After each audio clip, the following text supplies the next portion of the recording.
মধ্যপ্রাচ্যের অত্যন্ত গুরুত্বপূর্ণ সামুদ্রিক পথ হরমুজ প্রণালীকে কেন্দ্র করে আবারও উত্তেজনা তীব্র হচ্ছে। এতে যে কোনো সময় বৈশ্বিক বাণিজ্যের ধারা পরিবর্তিত হতে পারে। সামাজিক যোগাযোগ মাধ্যমে পাল্টাপাল্টি বার্তার পর এবার সরাসরি মাঠে সিদ্ধান্ত নেওয়ার হুঁশিয়ারি দিয়েছে তেহরান। বিস্তারিত ডেস্ক রিপোর্টে। মধ্যপ্রাচ্যের অন্যতম গুরুত্বপূর্ণ সামুদ্রিক পথ হরমুজ প্রণালী ঘিরে আবারও উত্তেজনা বাড়ছে। যে কোনো মুহূর্তে বদলে যেতে পারে বৈশ্বিক বাণিজ্যের গতিপথ। বিশ্বের অন্যতম গুরুত্বপূর্ণ জ্বালানি রুট হরমুজ প্রণালী ঘিরে ইরান যুক্তরাষ্ট্র দ্বন্দ্ব নতুন করে জটিল আকার নিচ্ছে। সামাজিক যোগাযোগ মাধ্যমে পাল্টাপাল্টি বার্তার মধ্যেই এবার সরাসরি মাঠে সিদ্ধান্ত নেওয়ার হুঁশিয়ারি দিল তেহরান। যুক্তরাষ্ট্র যদি ইরানের বন্দরগুলোতে অবরোধ অব্যাহত রাখে তাহলে এই প্রণালী পুনরায় বন্ধ করে দেওয়া হতে পারে, এমন হুঁশিয়ারি দিয়েছেন ইরানের পার্লামেন্টের স্পিকার মোহাম্মদ বাগের গালিবাফ।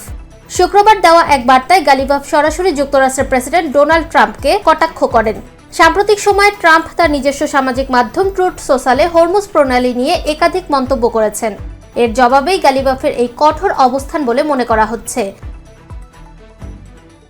এর আগে ইসরায়েল ও লেবাননের মধ্যে 10 দিনের একটি যুদ্ধবিরতি চুক্তি স্বাক্ষরিত হয়।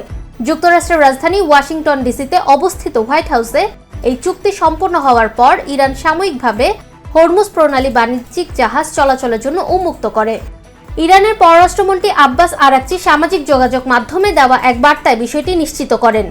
বিশ্ব বাণিজ্যের জন্য অত্যন্ত গুরুত্বপূর্ণ এই নৌপথ ঘিরে অনিশ্চয়তা আরও গভীর হচ্ছে। বিশ্লেষকরা মনে করছেন, পরিস্থিতি দ্রুত স্বাভাবিক না হলে আন্তর্জাতিক জ্বালানি বাজার এবং বৈশ্বিক বাণিজ্যের বড় ধরনের প্রভাব পড়তে পারে। ফাহমিদা বিনতে আনোয়ার, নিরপেক্ষ। নিরপেক্ষ, সত্য প্রকাশে আপোষহীন।